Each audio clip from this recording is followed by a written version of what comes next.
vamos al Producto Interno Bruto, que dicen algunos pronósticos de que la inflación va a seguir a la alza. Ernesto, ahora nos dirás. Algunos pronostican 6.5, 6.35, otros 6.11, ahora nos dirás cómo está. Pero a la par de esto, a la par que dicen que la inflación va a seguir subiendo, el Producto Interno Bruto también parece estar creciendo. Algunos lo mandan hasta el 3%, Santander 2.5%, JP Morgan 2.4%, Barclays 2.3%, en fin. ¿Cómo están estas variables, Ernesto, por favor? Muy bien, bueno, es una encuesta que realiza mes a mes Banamex, Banco de México también realiza otra importante donde se ve cuál es el consenso. Y el resultado es que en relación a lo que se pensaba hace un mes, en lugar de un crecimiento para todo el año del 2%, subió al 2.1%. Pero pues, llevamos ya algunas encuestas económico. De crecimiento económico, de lo que es el PIB, ¿no? Pero pues, no es usual ver que los analistas están revisando al alza en lugar de revisar a la baja.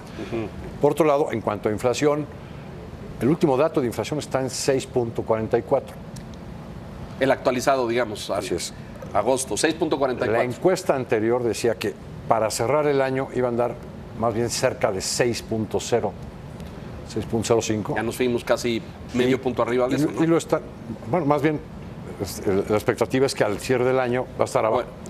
Y en relación a hace un mes, pues el pronóstico es un poquito mayor. Creo que es 6.11. ¿A qué se debe esto? A que el último dato que tuvimos de inflación salió más alto de lo esperado, me parece. Pero sigue viendo todo el mundo una trayectoria a la baja.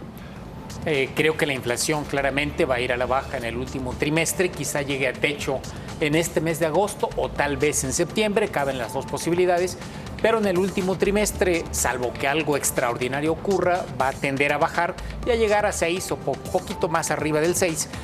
Hay también el consenso de que en el 2018 puede llegar a 3,5% o 4% nuevamente. Y lo sorprendente es que el INEGI confirma el crecimiento. Ya habíamos anticipado hace un mes este estimador de 3%. Sí es 3%, fundamentalmente porque los servicios crecieron un montón. Los bancos, la actividad financiera creció 10% en el trimestre. El principal sector de crecimiento. El que creció más alto. El sector de telecomunicaciones anda en cerca de 8%. Entonces, el sector servicios realmente es el que empujó a la economía. Bueno, no, ya hablé mucho.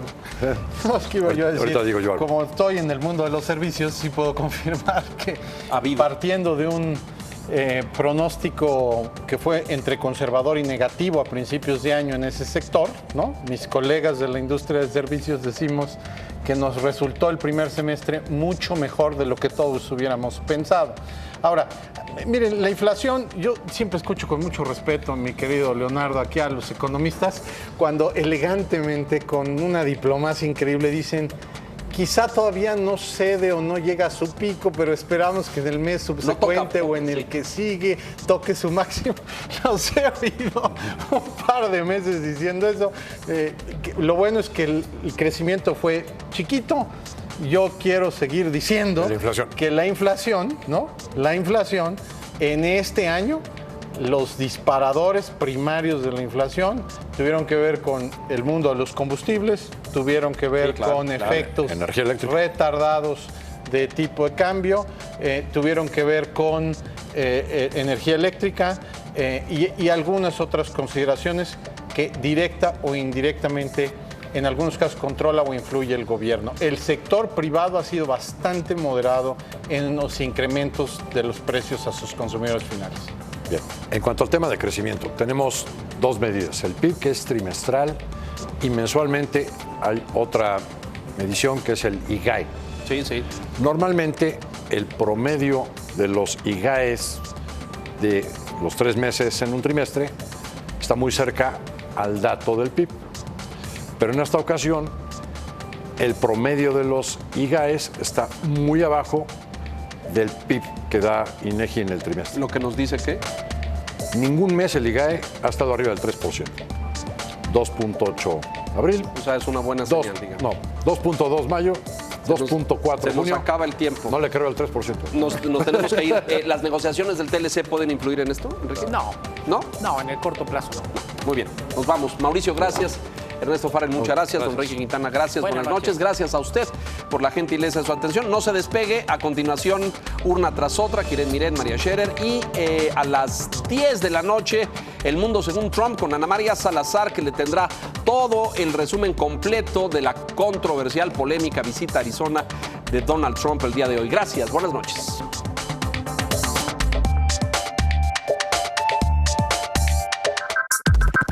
Telefónica Business Solutions. Tecnología segura que te da poder. Presentó.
Para las elecciones de 2018, el INE aprobó un presupuesto de más de 6,000 millones de pesos, es decir, más de 4,000 millones para gasto ordinario y más de 2,000 para gasto de campaña. Pese a ser el presupuesto más alto en la historia, la justificación fue una fórmula mágica, María Scherer. Hola, Kiren, buenas noches. Y claro que a ese monto hay que sumar el presupuesto que van a recibir cada uno de los estados del país.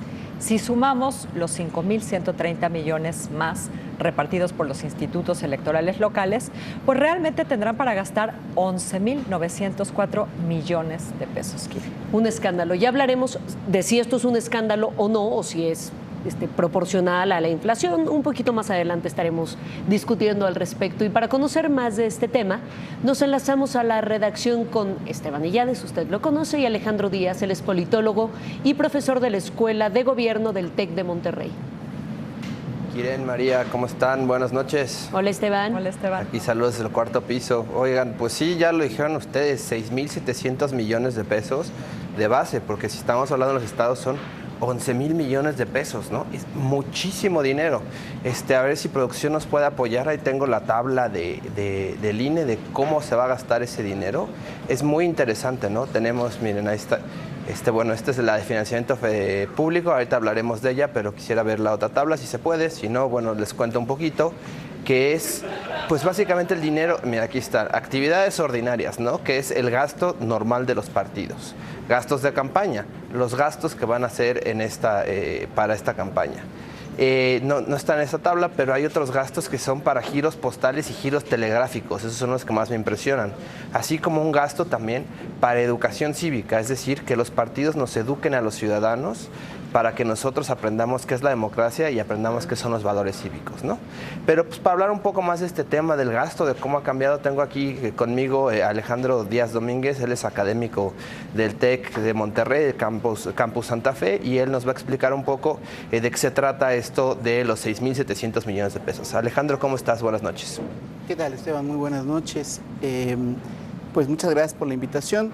En la gráfica que habíamos puesto hace ratito, ahí se observa en términos reales la comparación con pesos 2015, cómo desde 1991 hasta esta estimación 2018, cómo se compararían los gastos, el financiamiento público.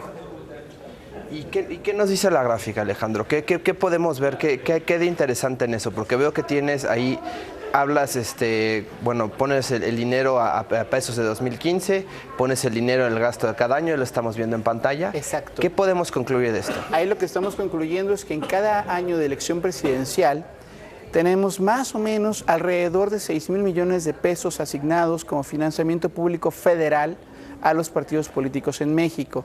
¿Esto qué significa? Que desde desde la elección de 2000, estos 6.000 millones de pesos se han repetido en las últimas 3 elecciones y en la futura de 2018. La promesa de las reformas electorales, después de la reforma electoral definitiva o así llamada de 96, las posteriores lo que nos decían era, bueno, vamos a reducir el financiamiento público. ¿Y por qué es relevante después de 2007-2008, que es la otra reforma electoral?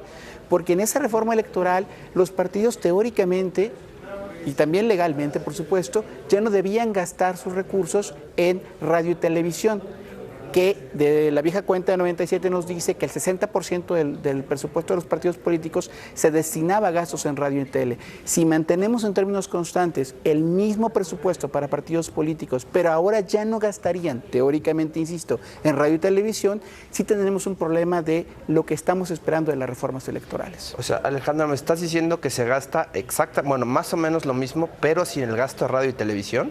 Sí, 2007-2008 la reforma dice que los partidos ya no pagarían por sus spots como era antes, ¿verdad?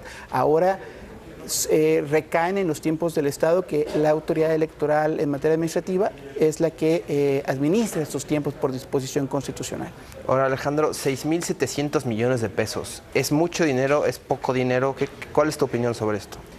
En principio, uno diría, bueno, 6.000 millones de pesos, pues no los tengo ni en el bolsillo izquierdo ni en el derecho, ¿verdad? Sin embargo, si uno piensa, por ejemplo, en una entidad federativa, equivale a la 7ª parte del presupuesto total de una entidad federativa. 6.000 millones de pesos, por supuesto, era aquella vieja discusión de cuando se aumentó el IVA en 95-96, aquella vieja discusión de un punto, que eran los 5.000 millones de pesos famosos, ¿no? Es un punto de recaudación. En fin, hay muchos comparativos. Hace poco se sacaba aquel comparativo con camas del IMSS, por ejemplo, y ahí el monto es muy alto, ¿no? Si se compara con otros, el monto es muy bajo. Sin embargo, creo que la discusión ahora va a ser qué queremos de reforma electoral y cómo, si es que se va a dar una nueva reforma electoral, y cómo vamos a entender esta nueva forma de gasto, si la vamos a reducir con participación política de las personas, como era la vieja fórmula de los 90s, o no. Kiren, María, ¿cómo ven esto? Está muy interesante, la verdad. No sé qué opinen ustedes. Sí, un par de cosas que yo quisiera comentar, Alejandro, preguntarte.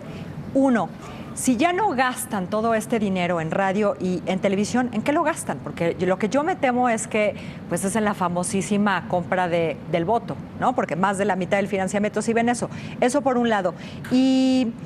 Y por otro, si bien, como dices, no se ha aumentado el gasto, ¿no? Por el peso del 2015 y por el peso de hoy, se les está entregando lo mismo. Sin embargo, ellos han prometido desde el 2007 que van a reducir el financiamiento. Entonces, ¿qué estamos haciendo con eso, Alejandro?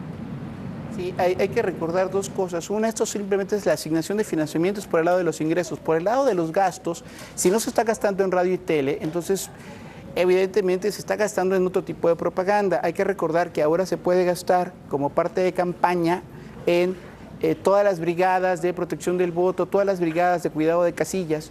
Eso ya es gasto de campaña. En el pasado era gasto ordinario. Y eso siempre es un proceso caro. El proceso de movilización para cuidar casillas y defender el voto, ¿no? Por un lado. Y por otro, si el comparativo es cierto, no ha aumentado, la promesa de la reforma, yo insistiría, era bajarlo. Entonces, ¿cuál es nuestra discusión ahora? ¿Una nueva fórmula? Como lo promete, lo propone Pedro, por ejemplo, Pedro Kumamoto. Esa es una salida posible. Pero habrá que estudiar porque los propios actores políticos son los que se regulan, ¿no? Una salida descartada, ¿no? Por lo pues sí.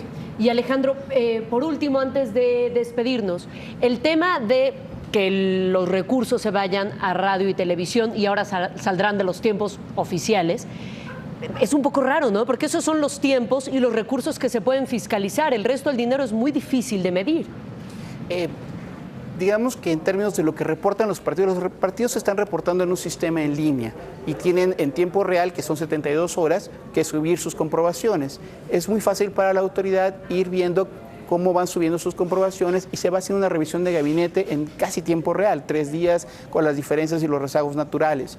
Sin embargo, habrá gasto no reportado que solamente se puede capturar o darse cuenta de él a través de lo que llamamos el monitoreo, es decir, monitoreo de espectaculares, monitoreo de radio y tele, si es que hubiera alguna compra ilegal, ¿no?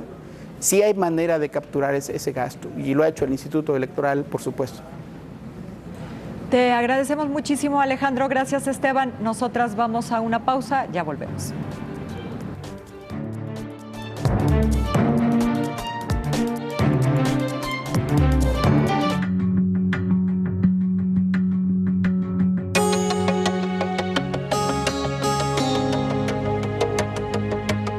La irreverencia e inteligencia de Bloomberg Business Week en su mezcla con el liderazgo editorial del Financiero, ahora en tus manos. Por introducción paga 660 pesos de suscripción anual y recibe quincenalmente la revista de negocios más influyente en el mundo, El Financiero y Bloomberg Business Week, la referencia obligada para los líderes del sector empresarial, ahora en español.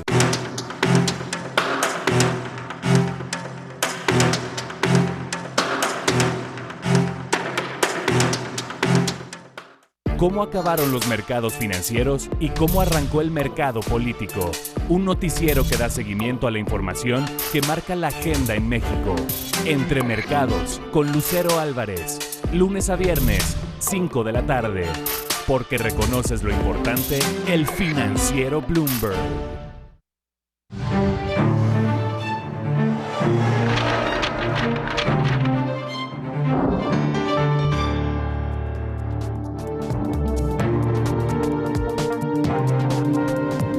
La famosa fórmula mágica que dio como resultado una cifra histórica para el presupuesto de las elecciones de 2018 que están ya a la vuelta de la esquina consiste en multiplicar, escuche usted, el número de personas inscritas en el padrón electoral por el 65% del valor diario de la unidad de medida y actualización, María.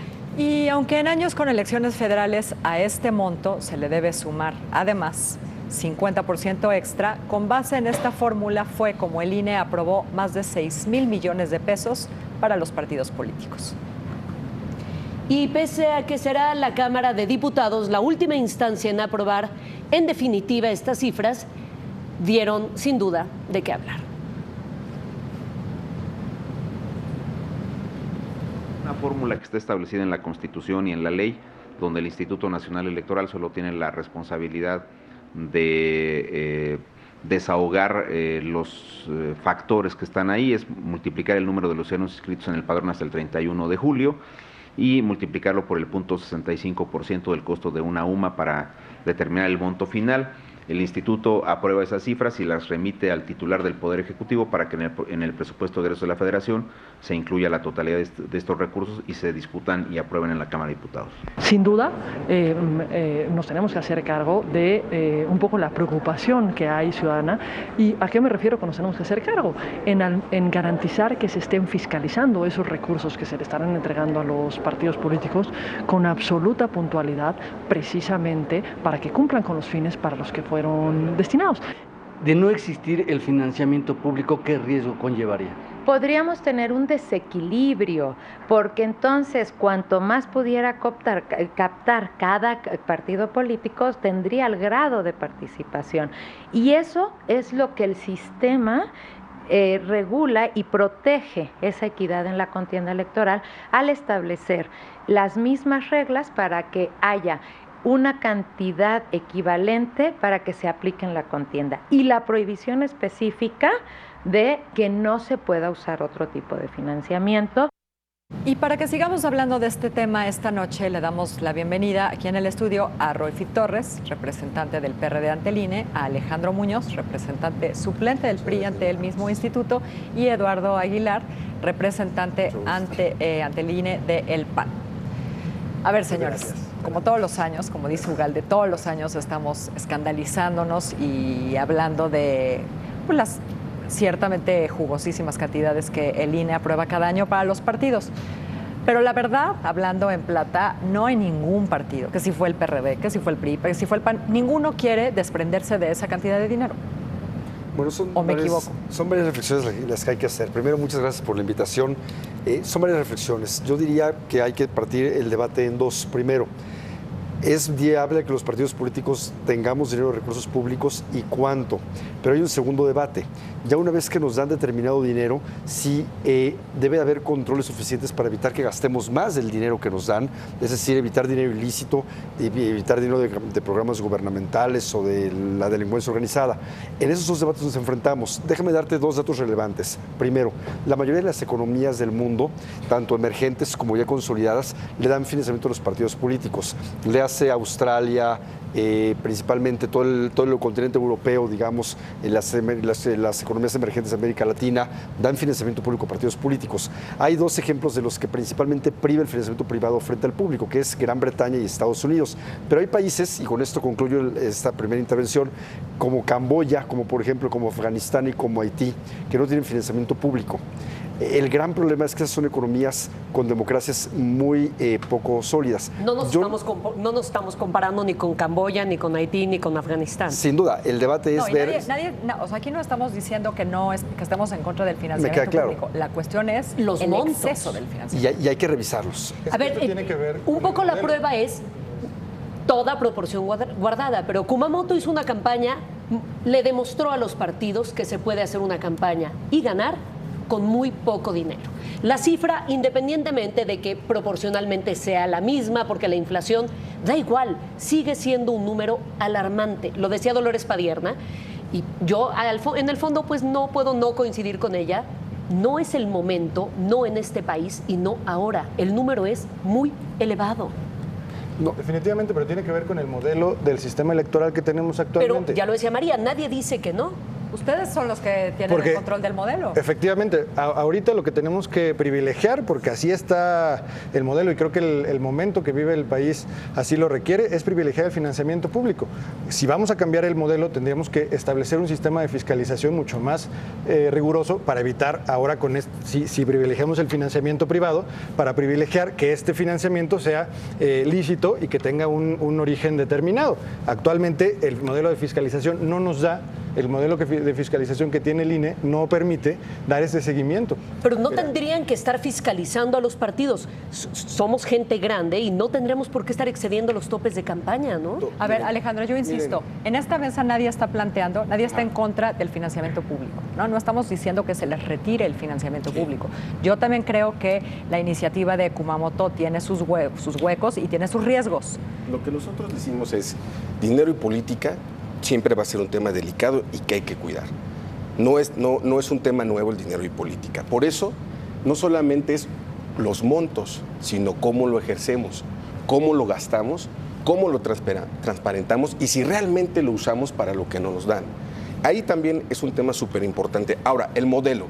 El modelo que está actual no es que los consejeros hayan querido distribuir ese dinero aleatoriamente o que lo hayan querido distribuir porque así lo quisieron. Es un modelo que está en la Constitución y en la ley. ¿Y quién hace esas leyes? Sí, lo hacen los diputados federales y el Senado de la República. Efectivamente. Que están ahí puestos por un partido. Pero ¿cierto? el INE ahorita lo que tiene que hacer es aplicar la ley.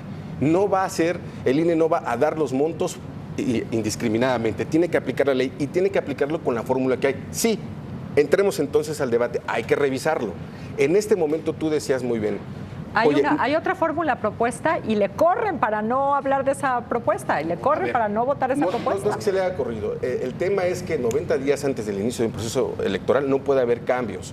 Esa propuesta sí está en la mesa, se ha discutido y yo creo que todos los partidos políticos han hablado que es importante discutir el modelo. Pero si discutimos el modelo tiene que ver en otro ámbito, no en el ámbito del INE.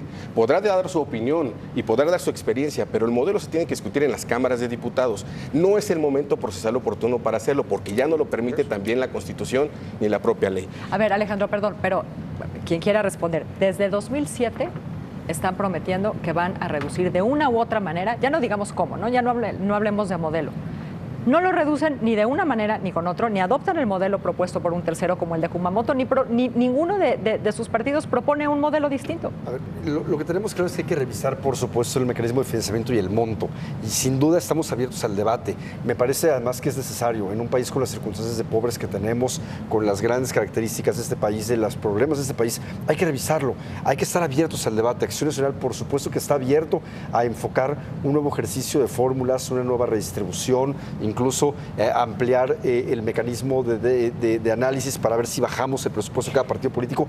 Claro que hay que revisarlo. Tenemos 10 años debatiendo eso. Estoy de acuerdo, pero hay que debatirlo, por supuesto, en las instancias legales y en las instancias legislativas. Ya voten alguna cosa. Estamos de acuerdo. Y nada más déjame acabar con dos temas más. Uno, revisar el monto no significa solamente revisar el monto de financiamiento, sino también revisar el gasto de partidos, cómo lo ejercemos. Correcto. Y sobre todo también evitar dinero ilícito. Siempre hemos propuesto, y creo que el INE hoy tiene la oportunidad para evitar, por ejemplo, el uso efectivo en las campañas, el uso de recursos públicos. Pero eso es algo que se hace todo el tiempo. No, es que ¿están los partidos dispuestos a ser fiscalizados? Porque nos habla... No, y de manera poco eficiente. Fiscalizados, pero hablamos del dinero ilícito en las campañas que está quisiera ahí. dejar muy claro, hay un sistema de fiscalización muy riguroso. Ya hablábamos de él, pero entonces no hay dinero ilícito en las campañas. De 2014 no hay dinero ilícito en las campañas. Mira, está el INE, están haciendo las investigaciones donde tienen que hacer y nosotros estamos en contra de todos los partidos políticos que hay un consenso que no debe haber dinero ilícito. No hay dinero ilícito, pero no debe haber dinero. Que estemos en contra de ello quiere decir que no lo hay o están en contra que hay dinero y por eso es que estamos dando esta batalla. Por eso yo mencionaba que en este momento el INE no está preparado para hacer esa revisión. Nosotros hemos denunciado en diversas campañas, como por ejemplo en la del Estado de México, pues hubo una gran cantidad de recursos en donde el INE pues simplemente no tuvo la capacidad de establecer cuánto fue el recurso que se le destinó del gobierno federal, cuánto fue el recurso que se le destinó de empresas como OHL. Hoy no estamos preparados para ese modelo. Por eso digo que en este proceso electoral no tenemos otra fórmula más que la que establece. Si a los partidos hoy se les dan 10 pesos, pues hay un sistema para fiscalizarlo, pero hay otra entrada de dinero, es el dinero en efectivo y es el dinero que proviene de otras fuentes. No nos vamos a detener a hablar de cuáles, pero ese dinero existe, ¿cierto? A ver, adelante. Lo que nosotros consideramos es que por supuesto que ha habido campañas financiadas con dineros ilícitos. Ya algunos gobiernos han detenido a alcaldes que a la postre se han encargado de determinar que sí hubo financiamiento ilícito en las campañas. No podemos ocultar el sol con un dedo. Por supuesto que hay que enfrentarlo como es, con los problemas que es. Nosotros tenemos que evitar el sistema, el INE en general, la legislación, los partidos políticos, que no financien delincuentes, la delincuencia organizada, el narcotráfico a las campañas. Y el gran problema de hacerlo es naturalmente que luego la policía es naturalmente cooptada. Por eso hemos propuesto para este debate, hemos propuesto para este proceso electoral que el INE justamente modifique sus reglas básicas de fiscalización para que evidentemente eviten el control de recursos ilícitos en las campañas. Alejandro. Lo que quiero dejar claro es que sí hay un modelo de fiscalización, sí somos revisados y sí somos fiscalizados. Sí, efectivamente es un modelo mejorable, no está terminado, El tema de financiamiento público y partidos políticos no tiene punto final. Es dinámico y hay que estarlo vigilando. Y qué bueno que lo estemos vigilando, y no solamente los partidos políticos, sino los ciudadanos y los medios de comunicación y toda la sociedad. Nosotros estamos abiertos a esa discusión, estamos abiertos a que no haya dinero ilícito en las campañas. Alejandro, yo creo que eso es en todos los partidos políticos. Nada más déjenme darles un dato. Ya se nos fue una elección más. Déjenme darles un dato. Que viene y ya no es momento de discutirlo otra vez y ya no es momento de reducir el financiamiento otra vez. ¿Cuándo? Déjenme darles un dato. Suena mucho dinero, 6,000 millones de pesos, pero también... ¿No te parece mucho dinero? Sí, muchísimo dinero, pero te voy a decir nada más. Hay 3,400 cargos de elección en juego, solamente cargos. Solamente son 3,416 cargos. Imagínense ustedes, esos son los cargos. ¿Cuántas personas querrán aspirar a un solo cargo? ¿Puedes multiplicarlo por 20, por 30 este número? Te puede dar más de 100,000 personas que van a actuar solamente como precandidatos y candidatos. También tiene que ver con un andamiaje de fiscalización, de modelo de comunicación, de modelo de organización y de revisión de las elecciones. Nosotros estamos, insisto, que debemos estar claros en cómo aplicamos los partidos políticos nuestro dinero, cómo lo transparentamos y cómo rendimos cuentas. Es el siglo de la transparencia. Eso quiere decir, Alejandro, que el dinero es justo, es poco, es suficiente, está un poco excedido. Estamos a punto de tener que despedirnos, pero no querría... Yo creo que efectivamente es una cantidad muy elevada. Efectivamente, los cargos para la próxima elección son demasiados. Las campañas cada vez son más costosas por los mecanismos que tienen que implementar también los propios partidos para cuidar el voto, porque los mecanismos que establece el INE no son suficientes. Las estructuras electorales de los partidos a la hora de la jornada electoral pues son lo más costosa. Ahora ya son gastos de campaña y definitivamente es un monto sumamente alto que los partidos ahora efectivamente lo que tienen que hacer es ver cómo se van a gastar. Un gasto razonable y racional. Y de verdad que sí estamos abiertos a que se revise el modelo. Creo que es un gasto excesivo. Podemos hacer una democracia más barata, pero de mejor calidad. Y ya queremos escuchar a la postre sus propuestas, ya que a ustedes también les parece que el gasto es excesivo, para que nos cuenten qué van a hacer con ese dinero que nos dan. Sobre todo también tiene que ver con resultados. Volver a hablar de cuánto dinero les dan a los partidos. Tiene que ver también con resultados. Tenemos que evitar que se gaste más, como por ejemplo los programas sociales que son excesivos. O el PAN que gastó efectivamente sueldos en 6,000. Todos gastan mucho. Y con tarjetas de crédito que las gastaste. Vamos a hacer nosotros prófugos, aquí hay y aquí está y fue con un sindicato fantástico. Esto y otras cosas, los invitamos a que tengamos una reunión nuevamente para que nos cuenten qué van a hacer con los ahorros. ¿Les parece? Nosotros por el momento vamos a hacer una pausa. Ya volvemos aquí a Urna tras Otra.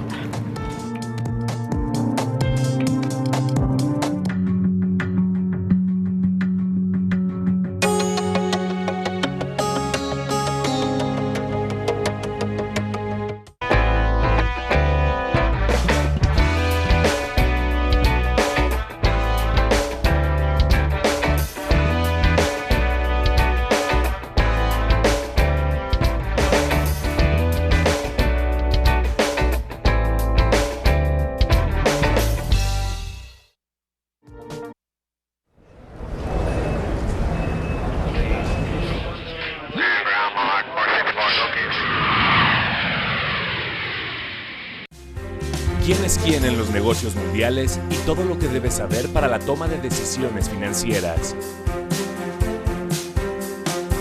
Bloomberg Surveillance. Lunes a viernes, 3 de la mañana. Porque reconoces lo importante, el financiero Bloomberg.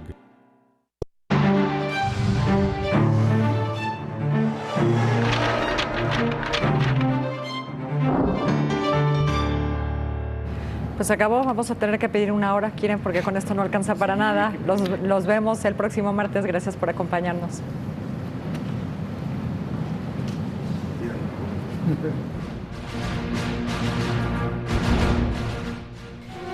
$6,788 millones de pesos. El presupuesto para el 2018.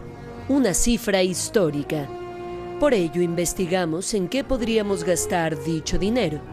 Por ejemplo, los 3 edificios de especialidades del Hospital General de México, Dr. Eduardo Liceaga, tuvieron una inversión de 1,240 millones de pesos, con lo que se pagará a los partidos en el 2018 podríamos construir 15 torres de especialidades. Y acaba otro ejemplo con lo que aprobó el INE.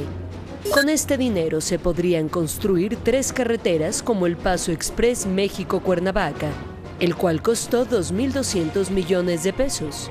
O mejor no, mejor reconstruir el primero con material de buena calidad. Así evitamos más socavones.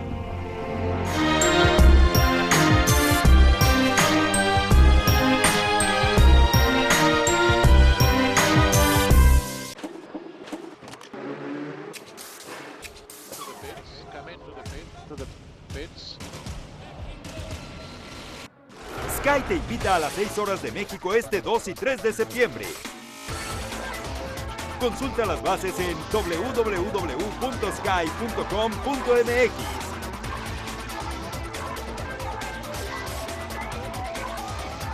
¡Participa ya! Vamos en camino a Rusia Total 2018 por Sky. Veremos